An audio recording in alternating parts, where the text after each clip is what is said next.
সকাল সকাল দেখুন না বসে পড়েছি চা রুটি নিয়ে। তো বাসি রুটি আর চা, আর বাসি রুটি থাকলে হাজবেন্ডও খায় আর আমিও খাই। তো সেই কারণে দুটো ছিল, তো ও একটা খেলো আর আমি একটা খেলাম আর কি। তো বাসি রুটি দিয়ে চা খেতে মন্দ লাগে না, তবে সারাদিন অম্বলে আর কি পেটটা বেশ ভর্তিই থাকে, এই হচ্ছে ব্যাপার। Hello everyone, good morning, welcome back to my channel. আশা করি আপনারা প্রত্যেকে খুব ভালো আছেন আর আমরাও কিন্তু বেশ ভালো আছি। তো এখন 9 করে কিন্তু 10:30 বেজে গেছে। তো সকাল থেকে সেই তো সকালে চা খাওয়ার সময় আপনাদের সঙ্গে দেখা হয়েছিল।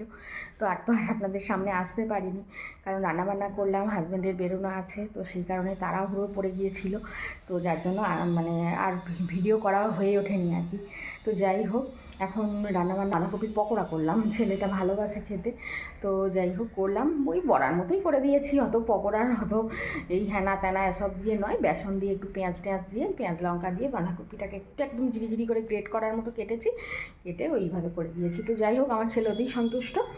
আর মুড়িও খাওয়া হয়ে গেছে, ওরও খাওয়া হয়ে গেছে, আমারও খাওয়া হয়ে গেছে, শাশুড়িরও খাওয়া হয়ে গেছে। তো যাই হোক, এখন গেলাম ওই ওপরে গিয়ে ওই কিছু ডাল কড়াই, তারপরে পোস্ত ছিল অনেক দিনকার আনা, তো ছাদ করা যাচ্ছিলো না, তো ছাদ সেই কারণে রোদে তো দেওয়া হয়ে উঠছিল না, তো আজকে রোদে দিলাম। আর ছেলেটাও আছে, পড়াশোনা করছে উপরে, হনুমান টনুমান এলে তাড়াতে পারবে।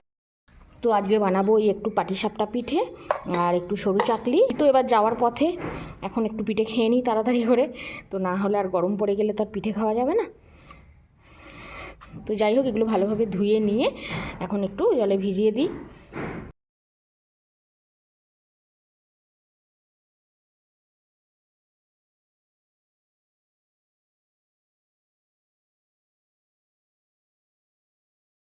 ঘর বারান্দা তো মোছামুছি হলো, একবার উপরে যাই, কারণ দোতলায় আমার একটা সোয়েটার দেওয়া আছে আর কি, গতকাল কেটেছিলাম, একটু একটু ভিজেছিল, ওটা দেওয়া আছে, তো ওটা তোলা হয়নি, মানে রোদে দেওয়া হয়নি আর কি। তো গিয়ে রোদ্দুরে দিয়ে দিই। আর একটু ওপরে না ডাল কড়াই পোস্ত এসব রোদে দিয়েছে, এগুলো একটু নেড়ে চেড়ে দেবো। তো বেশ কদিন হনুমান আসছে না, তো ভাবলাম আজকে একটু রোদ্দুরে দিয়ে দিই, তো সেই কারণে রোদ্দুরে দিয়ে দিয়েছি। কাকিমাদের ছাদে দেখছেন কত লাউ শাক, পুরো শাক, মানে ছাদ ভর্তি হয়ে গেছে শাকে। তো যাই হোক, সোয়েটারটা এখন পেরে নিই। এই যে সোয়েটারটা, এই সোয়েটারটা না আমি আগে পরতাম আর কি, তো এই রিসেন্ট তো বর্মশাই আর একটা সোয়েটার কিনে দিয়েছে, তো সেই কারণে এই সোয়েটারটা বেশ এদিক ওদিক দুবার পরে গিয়েছিলাম, দুবার তিনবার। তো ভাবলাম শীত তো চলে যাচ্ছে, আর কোথাও যাওয়ার নেই, তো একটু কেচে দিই। তো সেই কারণে আর কি সোয়েটারটা একটু কেচে দিয়েছিলাম গতকাল।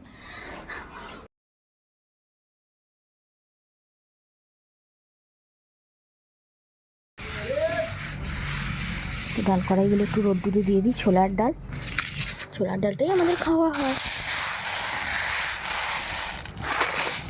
মটর ডালটা খুব একটা খাওয়া হয় না, আবার মিস্ত্রিরা কাজ করছিল, মটর ডালটা এনেছিল আর কি, কারণ ছোলার ডালটা তো একটু কস্টলি।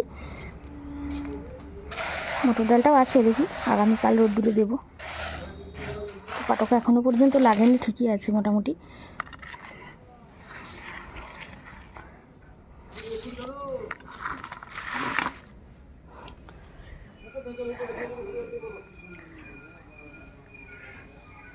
পাশের বাড়িতেই তো কাজ হচ্ছে।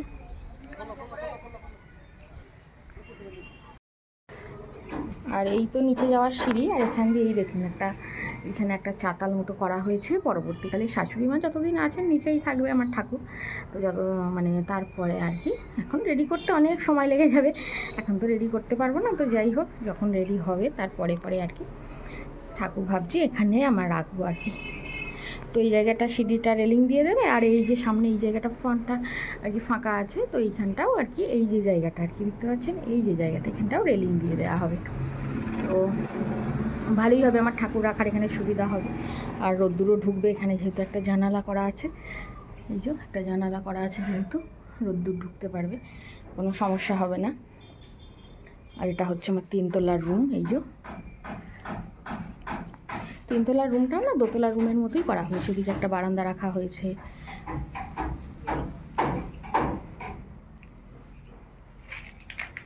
ওদিকে একটা বারান্দা রাখা হয়েছে, এটা রুমটা, আর এই যে এটা একটা বারান্দা, এখানে ছাদে যাওয়া, আর সামনে জানালা, আর এই হচ্ছে চাতালটা।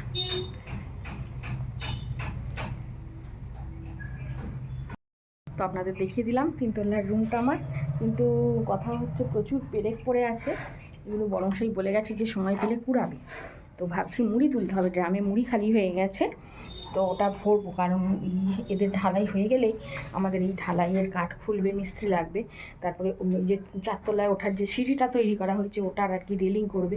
তো এই সমস্ত টুকটাক অনেক কাজ আছে। ওপরের প্যারাপিটটা করবে, 4তলার উপর যে প্যারাপিটটা সেটা করবে। তো এই সমস্ত অনেক টুকটাক কাজ আছে, সেগুলো সব করবার জন্য ওই 2 দিন কি 3 দিন হয়তো মিস্ত্রি লাগবে। তো যাই হোক, সেই কারণে মুড়ি টুড়িগুলো তুলে রেখে দিই। তখন তো মিস্ত্রি লাগলে এমনিই রান্নাবান্না কাজকর্মের একটা চাপ বেড়েই যায়, তো তখন আর ওই বসে মুড়ি তোলার সময় হবে না। তো এখন মুড়ি তুলে নিই, একটু দেরি হবে হয়তো স্নান দান করতে, কারণ এখন অলরেডি 12:30 বেজে গেছে। তো অসুবিধা কিছু নেই, দেরি হোক তাও ভালো, তো আমার কাজ আমি গুছিয়ে রাখি, তাই না? তো চলো ঝটপট করে এক এক করে কাজকর্ম করি। আর এই সিঁড়িগুলোর অবস্থা দেখছেন, মানে ঝাঁট দিয়েছি, ঝাঁট দিচ্ছি 1 দিন 2 দিন ছাড়াই, কিন্তু মোছা হয়নি। মুছবো, একদম মিস্ত্রি লাগা বন্ধ হয়ে যাক তারপর গিয়ে মুছবো, তা না হলে না ওই আবার মিস্ত্রি লাগবে, আবার নোংরা হবে। সব এখনও শুকায়নি, ফ্যান চালিয়ে দিয়েছিলাম তাও শুকায়নি। আর এই যে মুড়ি তুলবো, তার জন্য সব সরঞ্জাম রেডি করলাম। আর ওই গামলাটা আর কি, গামলাটার ওপর বসিয়ে চালনাটা মুড়ি তুলবো, তাহলে নোংরাগুলো গামলার মধ্যেই পড়ে যাবে আর কি, চালনা, কারণ মোছা হয়ে গেছে ঘর বারান্দা। তো যাই হোক, এদিকে দেখুন কাঠে ভাত করেছি, ওই যে মিস্ত্রিদের থেকে কুঁচো কাঁচা কাঠ সব জোগাড় করেছি। ওরা এই কাঠগুলো না একদম কুঁচো কাঠগুলো তো নিয়ে যায় না, এগুলো দেখছি ওই রাবিশের সঙ্গে ফেলেই দিচ্ছিলো, তো আমি আবার বেছে বেছে নিয়ে চলে এসেছি। তো এসে এখানে রান্নাবান্না করছি, ওখানেও এখনও 2 বস্তা রাখা আছে। তো টুকটুক করে করি আর কি। এই কাঠগুলো না খুব ভালো জলে, ভালো খুব শুকনো কাঠ তো। তো যাই হোক, এখন মুড়িগুলো তুলে নিই চটপট করে।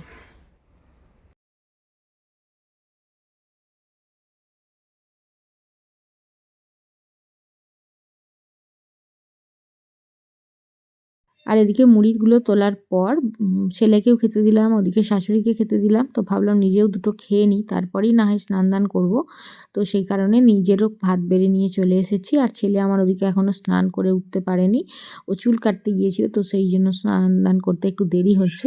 তো স্নান করে আসুক, তারপরে ততক্ষণে আমরা খাওয়া দাওয়া করি আর কি। ওই তো ওখানে ও স্নান করছে, তো খেয়ে নিই, তারপরে আবার পরে দেখা হচ্ছে আপনাদের সঙ্গে।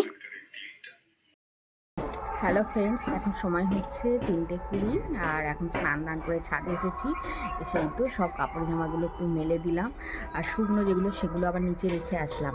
তো এসে একটু আবার বসলাম। আর এই যে নিচে আবার আছে ডাল কড়াইগুলো, ওইগুলো সব এখনও রোদ্দুর পাচ্ছে, থাক। তো ওগুলো যে কৌটোগুলোর মধ্যে থাকে, কৌটোগুলো একটু ধুয়ে দিয়েছিলাম, তো রোদ্দুর পাচ্ছে, এখন একটু শুকিয়ে যাক, রোদ্দুরে দিয়েছি। তো শুকিয়ে গেলে তারপরে আর কি ভরে নিয়ে, আর একটা বালতিও রেখেছি, কারণ এত দূর থেকে 3-4টে কৌটো নিয়ে যাওয়া সম্ভব নয়।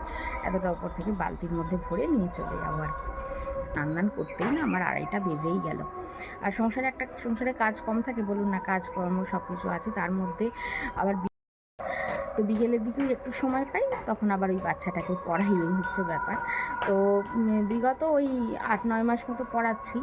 আর তার আগে না বিকেলের দিকে আমি হাঁটতে চলে যেতাম, কারণ বিকেলের দিকটা বসে থেকে তো লাভ নেই, একটু হাঁটলে শরীরটাও ভালো থাকে, সুস্থ থাকে, এই হচ্ছে ব্যাপার। তো বিকেলের দিকটা একটু কাজটা কম থাকে, তখন একটু আবার ওই ওরা আবার পড়ানোর কথা বললো, তো সেই কারণে আবার আমি প্রথমে রাজি হতেই চাইনি পড়ানোর জন্য, যে অনেক দিন আগে পক্কা পড়াশোনার আর কালচার নেই, পড়াশোনা থেকে ডিটাচ হয়ে গেছি, ভুলে গেছে। ছেলেকেও বেশ কয়েক বছর আগে পড়িয়েছি, এখন তো আর পড়াই না। তো যাই হোক, ও বারবার করে আর কি ওই ডিঙ্কা যে পড়তে আসে, ওর বাবা ওর ঠাকুমা বারবার করে আমাকে রিকোয়েস্ট করলো, তো কথা তো আর ফেলতে পারা যায় না। তো সেই কারণে ভেবে চিন্তে ছেলেকে জিজ্ঞেস করলাম, তারপরে হাজব্যান্ডকে জিজ্ঞেস করলাম, বাবা মাকে জিজ্ঞেস করলাম, সবাই পারমিশন নিয়ে পড়াতে আরম্ভ করেছি আর কি। তো এই হচ্ছে ব্যাপার। তো পড়াই এখন বাচ্চাটাকে, যতদিন পরে পড়তে চায় আমার কাছে।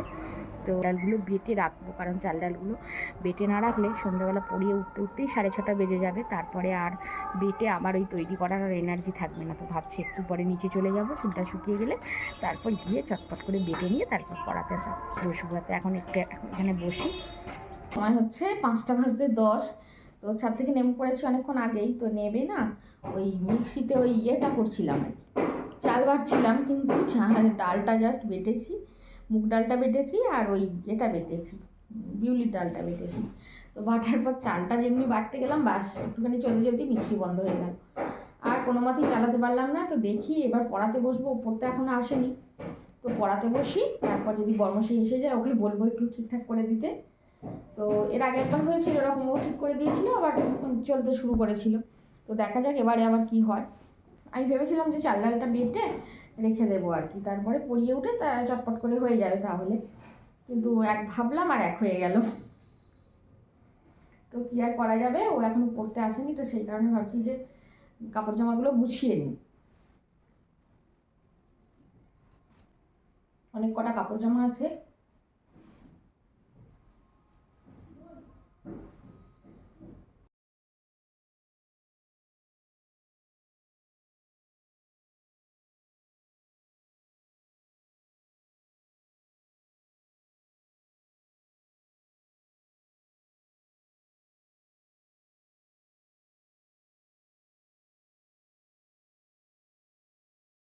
না জল খেয়ে না, জল খেয়ে না, জল খেয়ে নিয়ে পড়তে হবে না।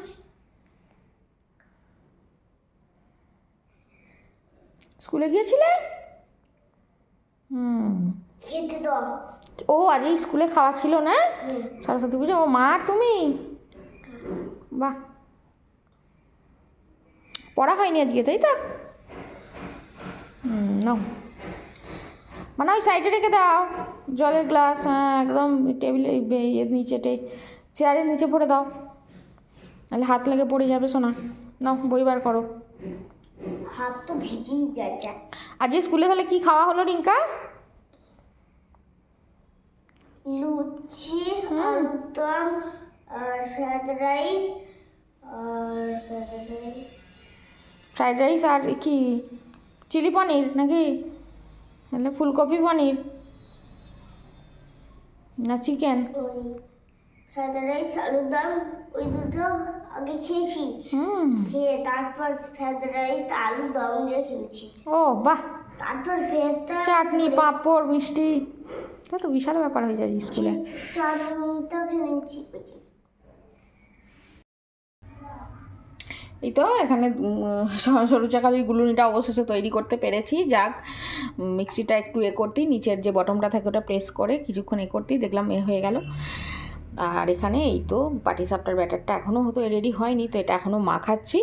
তো মাখানো হয়ে গেলে তারপরে আর কি ওকে একটু ডিঙ্কা পড়ছে, ওকে একটু পড়িয়ে নিই, তারপর তৈরি করব। পড়ছো ডিঙ্কা, পড়ছো? সেপ্টেম্বর হয়েছে বলে একদম এই তো রেডি করে রেখে দিলাম। এবার ওকে একটু পরিয়ে নিই, পরিয়ে নিয়ে তারপরে আর কি তৈরি করব। ময়দার প্যাকেটটাও নিয়ে চলে যাব ঘরে। নাও নাও নাও, কী করছে, খেলা করছে দেখেছ? আজকে কী বার বললাম, খাতায় দেখে নাও আজকে কী বার। ফোনে পাঠিয়ে দেবো? হ্যাঁ সত্যি বলছি। হ্যাঁ, আর আর নেবে? বাহ, আর মাকে বলবে গিয়ে যে মা রুটি খাবো না, বেসিনে কলে হাত ধুয়ে নাও যাও। আস্তে আস্তে করে, আস্তে করে কলটা খুলবে, নাহলে একদম জামা সোয়েটার সব ভিজে যাবে। দাঁড়াও,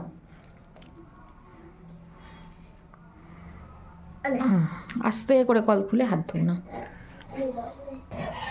তোমার স্টুডেন্ট তো পিঠে খেয়ে চলে গেল, আর ও না পিঠে খেতে খুব ভালোবাসে। এর আগেও একদিন পিঠে করেছিলাম, ওকে মানে খাইয়ে পাঠিয়েছিলাম, বাড়ি পাঠিয়েছিলাম।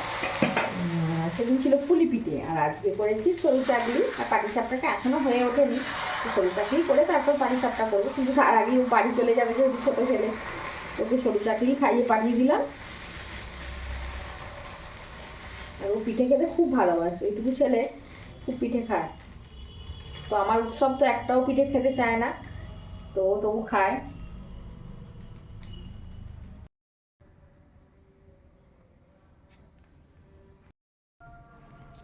এদিকে পাটিসাপটা রেডি হয়ে গেছে। শাশুড়ি মা আবার ভাজা খান, তো সেই কারণে ওনার জন্য কটা ভেজে দিলাম।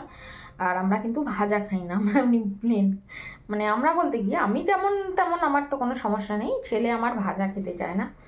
এই যে পাটিসাপটা, আর এখানে আছে হচ্ছে সরু চাকলি। এই তো হয়ে গেছে। আর এখানে আছে গুড়। তেলের বোতলগুলো একটু মিটকেসের মধ্যে রেখে দাও। অবশ্যই। ঠিক আছে, তাহলে আমি চলে যাচ্ছি। হ্যাঁ, তো বর্মশাইকে দায়িত্ব দিয়ে দিলাম, ও সব এবার গুছিয়ে নিয়ে আসছে। শাশুড়ি মায়েরও খাবারটাও দিয়ে দিল। আর আমার না অনেকক্ষণ দাঁড়িয়ে আছে বলে পেট মানে বিশেষ করে পিঠ আর কোমর এত কনকন করছে, মানে অনেকক্ষণ দাঁড়িয়ে থাকতে পারি না, এই হচ্ছে ব্যাপার। অনেকক্ষণ দাঁড়িয়ে শুধুমাত্র না, অনেকক্ষণ বসেও থাকতে পারি না, এরকমটা আর কি। মানে অনেকক্ষণভাবে দাঁড়িয়ে বা অনেকক্ষণভাবে বসে থাকলে না পিঠ কোমর ভীষণ কনকন করে।